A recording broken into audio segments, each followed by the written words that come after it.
We do not understand God's reckoning of time, but we also have been shut out from understanding the feast of the Lord, which the New Testament says are all shadow pictures of good things to come. The Prophecies in the Feast of the Lord, presented by Michael Rood. Shalom, this is Michael Rood at Ophel Gardens in Jerusalem. This is a day that you've been looking forward to your entire life. Your perception of the world will change. Things will never be the same. The foundation has been laid for the past 9 episodes of this series. Now we are ready to leave our Western Gentile mentality behind as we explore the biblical record concerning the passion of Messiah from a Jewish or Hebrew perspective. This is the paradigm shift for which you have been waiting an entire lifetime. The Spring Feast of the Lord were the annually rehearsed celebrations that depicted the coming of the Messiah as the atoning sacrifice. Today you will witness the fulfillment of that rehearsal. Remember, all I am offering you is the truth, nothing more. Join us in the Lester Summerall Television Studios, where this multimedia presentation on the prophecies in the Feast of the Lord was recorded before the Bible prophecy students assembled by the Prophecy Club. This is Bible Prophecy 101. Now, Episode 10 in the 26-part series on the prophecies in the Feast of the Lord, Messiah fulfills the Passover. And now I would like to take you to the fulfillment of the Feast of the Lord and the days of unleavened bread for the year 4029. And in order to do that, first of all, we have to describe that each one of the feasts of the Lord have an initiation. Then they have intermediate and final fulfillments. And we see that the Feast of Passover, which comes in the beginning of the year, in the month of the Aviv, after the first sliver of the new moon of the month of the Aviv is seen, then we know that 10 days later, that is when the Passover lamb is to be selected, just as it was in the land of Egypt on the 10th day of the month of the Aviv. Now, how it's done is that the high priest now, with the rehearsal that's done at Jerusalem, will leave Jerusalem, go out to the sheepfolds of Bethlehem, where the temple Passover lambs are bred, raised, and groomed for the temple service. Then he'll bring that lamb back into the city, inspected for 4 days. At the end of 4 days, the lamb will be declared to be without blemish, and then that afternoon on the 14th, which is the day of preparation, that lamb will be killed, as well as the thousands of lambs that were brought up by the householders of the individual homes and households that came up to Jerusalem for the feast. Then the lambs are taken off the Temple Mount, put in the oven before sundown, because the 14th is that day of preparation, and as soon as sundown hits, it is the high Sabbath of the Feast of Unleavened Bread. And so when the sun goes down, now after that lamb has been roasted, then we bring out the lamb and eat the flesh of that lamb with bitter herbs and unleavened bread, and that is the Passover Seder on the high Sabbath of the Feast of Unleavened Bread. Then for the next days, 7 days later, we have another holy convocation, another holy rehearsal. It is another high Sabbath on the 21st day, and it is on that day that we crossed the Red Sea. So it is a remembrance of that activity that took place then. Now, sometime during the Feast of Unleavened Bread, you are going to have a weekly Sabbath, sometime during that week, from the 15th to the 21st. And the day after the weekly Sabbath, when the sun goes down, that is when the Bikurim, or the first fruit harvest of the barley, is right after sunsets, so it's the first day of the week. They then, the priests go across the Kidron Valley Bridge, go over on the side of the Mount of Olives, and they bind together. They have already bound together on the 14th 10 omer standing barley shocks, and then when the sun goes down on the first day of the week after the weekly Sabbath, they then harvest those 10 omer of barley sheaves. It's done publicly. Then those 10 omer of barley are processed during the night, and the following morning, then the high priest goes into the holy place, and he uses that as the wave offering of the first fruits of the barley harvest and waves it in the temple. From that very day, that is day one of the counting of the Omer. We count 50 days, and we will always arrive on the first day after 7 Sabbaths. It is the Feast of Shavuot, the Feast of Weeks, the Feast of Pentecost. Pentecost means 50th. That's why it's the 50th day of the counting of the Omer. And so this is what now takes place in the physical. After showing you this chart, now I want to take you to Mount Moriah, and I want to take you to the 10th day of the month of the Aviv. Up on the Temple Mount, you see that on the 10th day of the month of the Aviv, the high priest leaves the Temple Mount, and he leaves it and goes out to the north gate of the city of Jerusalem.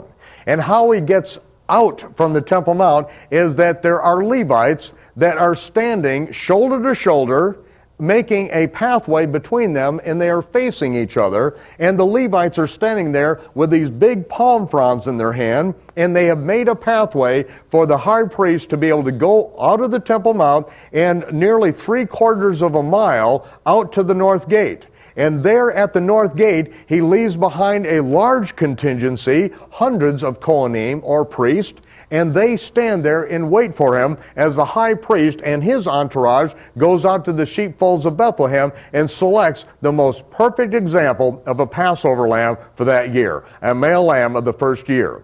Now, when he comes back to the city, when he gets back to the north gate that you see there, the Damascus gate as it is now called, that is when the priest will then open up the way for him, and as he enters into that center and begins to go through the gate, that's when the priests begin to cry out, "Hosanna in the highest, blessed is he that comes in the name of the Lord." Now, the reason that all these priests are gathered together shoulder to shoulder with their palm fronds is because there are over 100,000 people who have come from all over the land of Israel and all over that part of Asia back to Jerusalem for the feast. On the way in, they bring in cedar fronds or boughs, palm fronds, and pine boughs, and they bring them into the city. And as they come into the city, then as they get their apartments, and every nook and cranny of the city of Jerusalem is just jam-packed with people, every extra bedroom is filled up, and they take their palm fronds and cedar boughs and put them up against the walls of the places where they're staying, so that the greenery all throughout the city streets of Jerusalem is just abundant at this time. And then they go down to the south wall of the temple, where I showed you that Nehemiah and I were sitting there. We were sitting in the area where all the mikvah, or all the baptismal pools, as you would think of them, but they're the mikvah pools that were in that area, and the people would then purify themselves, as it says in John. They come up to the feast early and mikvah, purify themselves, because at each one of the feasts there is a rehearsal in which they expect this may be the year that the Messiah comes, and they are so excited in getting ready for this day.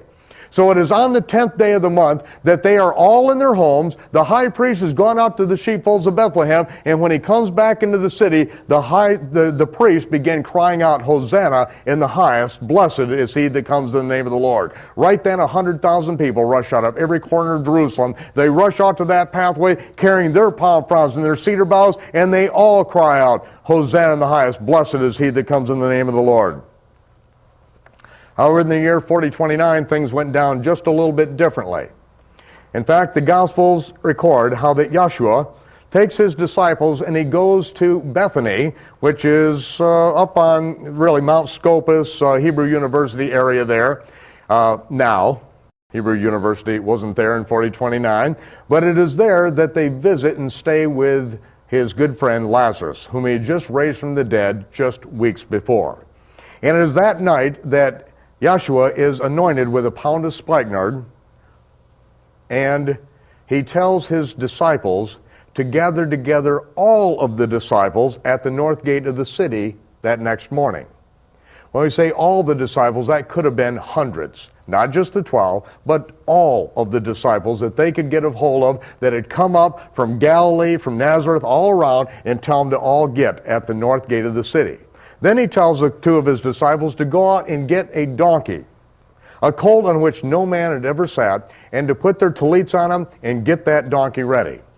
And then that morning, when the high priest was coming back from the sheepfold of Bethlehem that very morning, as he is approaching the gate, from the complete opposite side, from Bethany, Yahshua is riding on the back of this donkey, on the back of this colt, and just as he gets to the gate there, his disciples open up the way as the rest of the priests are looking in the direct opposite direction, watching the high priest come down. When they open up the way, he rides in on the back of this donkey, and his disciples in unison begin crying out, "Hosanna in the highest! Blessed is he that comes in the name of the Lord!"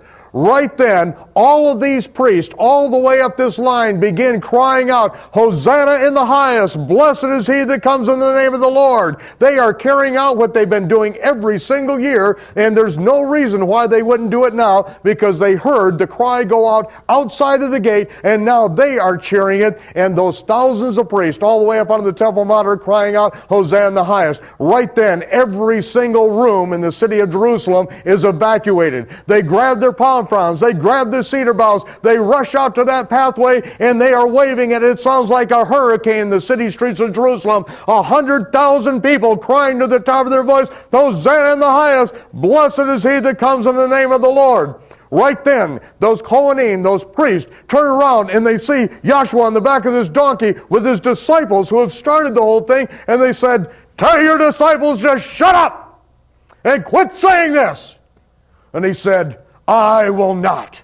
I will not. If the rocks have to be given a voice, the rocks will cry it out, because this is the day the rehearsal is fulfilled. This is the day you've been rehearsing every single year for 1,000 years. And this is the day that the Passover Lamb, who was born 30 years ago in the sheepfolds of Bethlehem, now makes his triumphal entry into Jerusalem. And if the rocks have to be given a voice, the rocks will cry it out, because this is the day the rehearsal is fulfilled, and the entire city is in an uproar, and no one can stop it, because nothing is going to stop the feast of the Lord and the rehearsals that have been put in place for 1,000 years. Nothing is going to stop them from taking place. And as he goes up that pathway, and everyone's crying out, "Hosanna in the highest," and then you can imagine as the priests are watching and they're waiting, and one bends over and looks.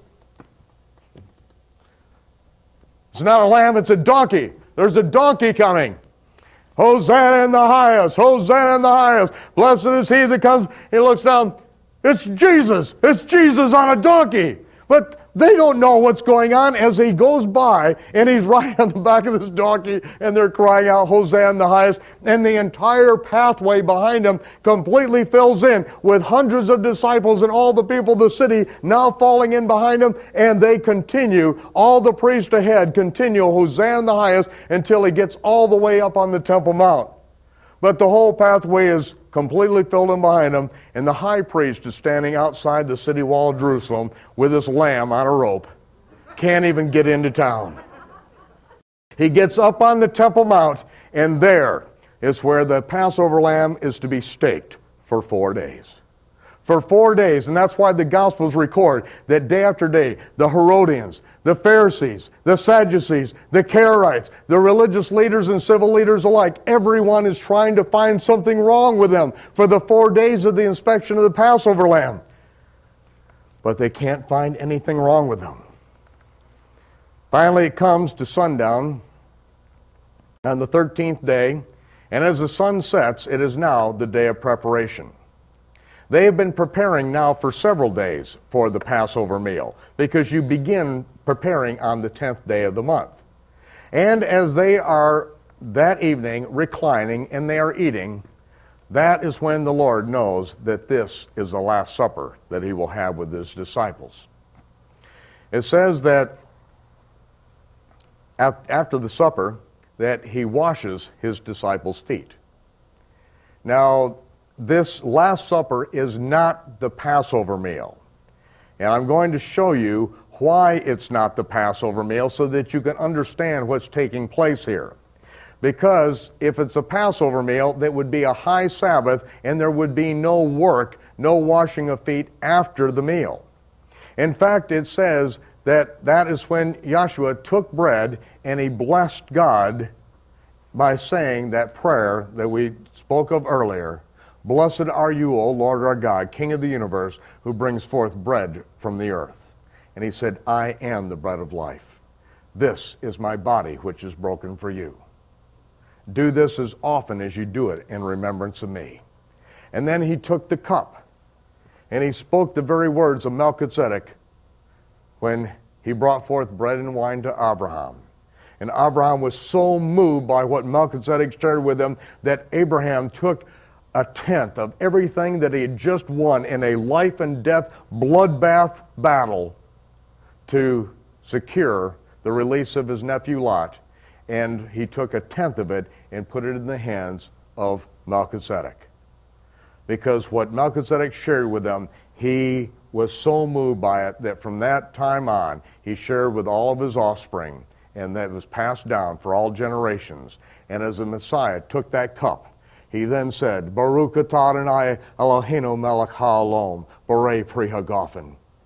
And he said, this represents the new covenant in my blood, which will be poured out for the remission of sin. You take my cup, divide it among yourselves. I will not take a sip of the fruit of the vine till I drink it new with you in my Father's kingdom. And they took it and they divided it among themselves. It says that now, when supper was ended, he took bread and he sopped it and he gave it to Judas. And he said, Judas, what you do, do quickly. This is the day of preparation, in which now all the leavened bread has to be taken out. All of it has to be removed. And he gave that last piece of leavened bread to Judas. Judas took it in his hand and he walked out with it. The leaven had left the group. Now, when he sent him out, the rest of the disciples thought that he had sent Judas out to buy something that they would need for the feast or to give something to the poor. Now, if they had just eaten the feast, then you could not send anyone out to buy anything because it would be the high Sabbath. And you wouldn't need to buy something for the feast because you just got through eating it. The Last Supper was not the Passover meal. They thought he was going out because he was a treasurer to buy something they would need for the Passover meal or give something to the poor so that they could have a good Passover. And so when Judas went out, then that is when the Lord later went out to the area of Gethsemane, and there he was arrested. When he was arrested, he was then taken to the house of Annas, father-in-law of the high priest, and then to Caiaphas.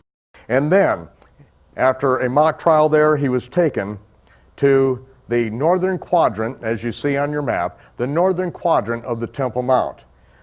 There it was that he was taken into Pilate's judgment hall early in the morning. And it says that when he was led into Pilate's judgment hall, that Pilate had to come out and find out what the accusations were from them, because they refused to go into the judgment hall because they did not want to be defiled. The religious leaders didn't want to be defiled so that they could eat the Passover. Has the Passover meal been eaten yet?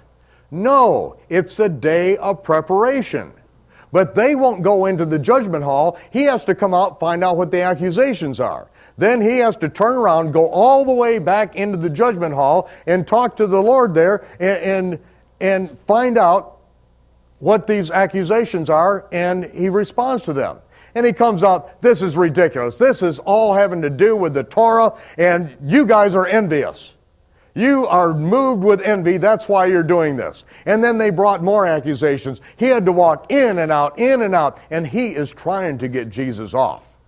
He knows that he's done nothing wrong, and he goes in there, and Yahshua is not giving him any help. And he said, can I get a little help here? Don't you realize I have the power to kill you? And he said, you don't have any power except God give it to you. And right then, his blood just ran cold. He walked out, and as he walked out, his wife came out and said, I have just had a terrible dream about this innocent man. Have nothing to do with him. And he walks out, and Pilate sits down in his judgment seat. And when Pilate sits in his judgment seat, the next words that come out of his mouth are law. And it is at that very hour that the high priest was supposed to be up on the Temple Mount concluding the 4-day inspection of the Passover lamb. The high priest is a little busy this morning, but Pilate now sits in his judgment seat, and out of his mouth comes the very words that the high priest had spoken at this very moment for every year, for 1,000 years, when the conclusion of the 4-day inspection of the Passover lamb, and Pilate opens his mouth and says, I find no fault in him. Pilate is not even in control of the words that come out of his mouth. Every rehearsal is being fulfilled to every single detail, and now the Passover lamb has been declared to be without fault. No one can find anything wrong with him, and it is being fulfilled, and Pilate can't even stop it from happening. You have no power except God give it to you. And the words are being put right in his mouth, and he has nothing to say. Then more accusations come. And Pilate is finally, he can't get out of it, and he finally says, okay, take him away and have him crucified. And he said, we don't have the authority. And they beat on him some more, emotionally, politically, and then finally, he has him beaten and thrashed and bloody and wounded. And then, that is when, as you see on your map, that Yahshua is then led out of Pilate's judgment hall, and is there, just as he comes out of Pilate's judgment hall, that now, again, the servants take the wood of the sacrifice and put it on the shoulders of the Messiah. And it is now the answer to Isaac's question. Father, I have the wood of the sacrifice. It's on my shoulders. Where is the lamb? Abraham says, God will provide himself a lamb. Follow me. And now, the Lamb of God, with the wood of the sacrifice on his shoulders, walks out to that very same path that the father, Abraham, had led the son 1,000 years earlier, and takes him all the way up to the highest peak of Mount Moriah. What was once the highest peak of Mount Moriah, where Abraham had built an altar in stone and bound his son to the wood of the sacrifice, now is all chiseled away, and God has prepared an altar in stone for his son, and his son is bound to the wood of the sacrifice at the very same location. And it is there that as he is hanging on the cross during that period of time on the Temple Mount, thousands of Passover lambs are being sacrificed that afternoon. And as those lambs are being sacrificed, that is when he is hanging on the cross. And instead of it being under the full light of the sun, and as those priests would catch that blood in the bowl and pass it from one priest to the next, all the way up and splash that blood on the altar, then turn around and pass that bowl back in that long line of priests to catch the blood of the next lamb. As they did that cycle, usually under the sun, it was like golden lightning as the sun shined through that blood under those polished bowls, and it was like golden lightning off the Temple Mount, but that year it was darkness over the whole land. And the scriptures say that when he knew that his hour was come, when the Lord knew his hour was come, he said, I thirst. What is this hour that was come? It was when the last Passover lambs were sacrificed. Then the last lamb was the one selected by the high priest, the most perfect Passover lamb. And it was when that lamb then was finally sacrificed that the high priest, after all that work, would then say, I thirst. Then he'd take a moment and wet his mouth, and then he would fill his lungs with air and make the final proclamation from Mount Moriah. And when the Lord knew his hour was come, he said, I thirst. They took a sponge of vinegar and put it to his lips. And then he pulled up with one last strain against those nails through his wrist. He pushed up with his legs one last time and filled his lungs with air. And in the very words that the high priest had cried out at this very moment for 1,000 years, when the last Passover lamb was sacrificed, he cried out, it is finished! And he bowed his head, and the earth quaked, the rocks rent. And that Holy Spirit that descended upon him like a dove, when John the Baptist saw him baptized, the Spirit then left, and he was dead. Michael Rood will return with some closing thoughts in just a moment. Yes, he was dead. It was finished, but it was not over. What will happen in the next few minutes will change the course of the world. What will happen during the next few days will change the course of eternity. Within 4 days, events will be set in motion that will alter civilization so dramatically that it would be impossible to speculate what the planet would look like today had the events not transpired exactly the way the Hebrew Scriptures record. The Ark of the Covenant was hidden by Jeremiah 500 years earlier, and in our next episode, we will discover what happened to the Ark on this most notable day in human history. We invite you to join us again next time for episode 11 in the 26-part series on the prophecies in the Feast of the Lord, the Ark of the Covenant. The most holy is anointed. This is Michael Rood from Jerusalem bidding you shalom, peace. And I will see you when the smoke clears.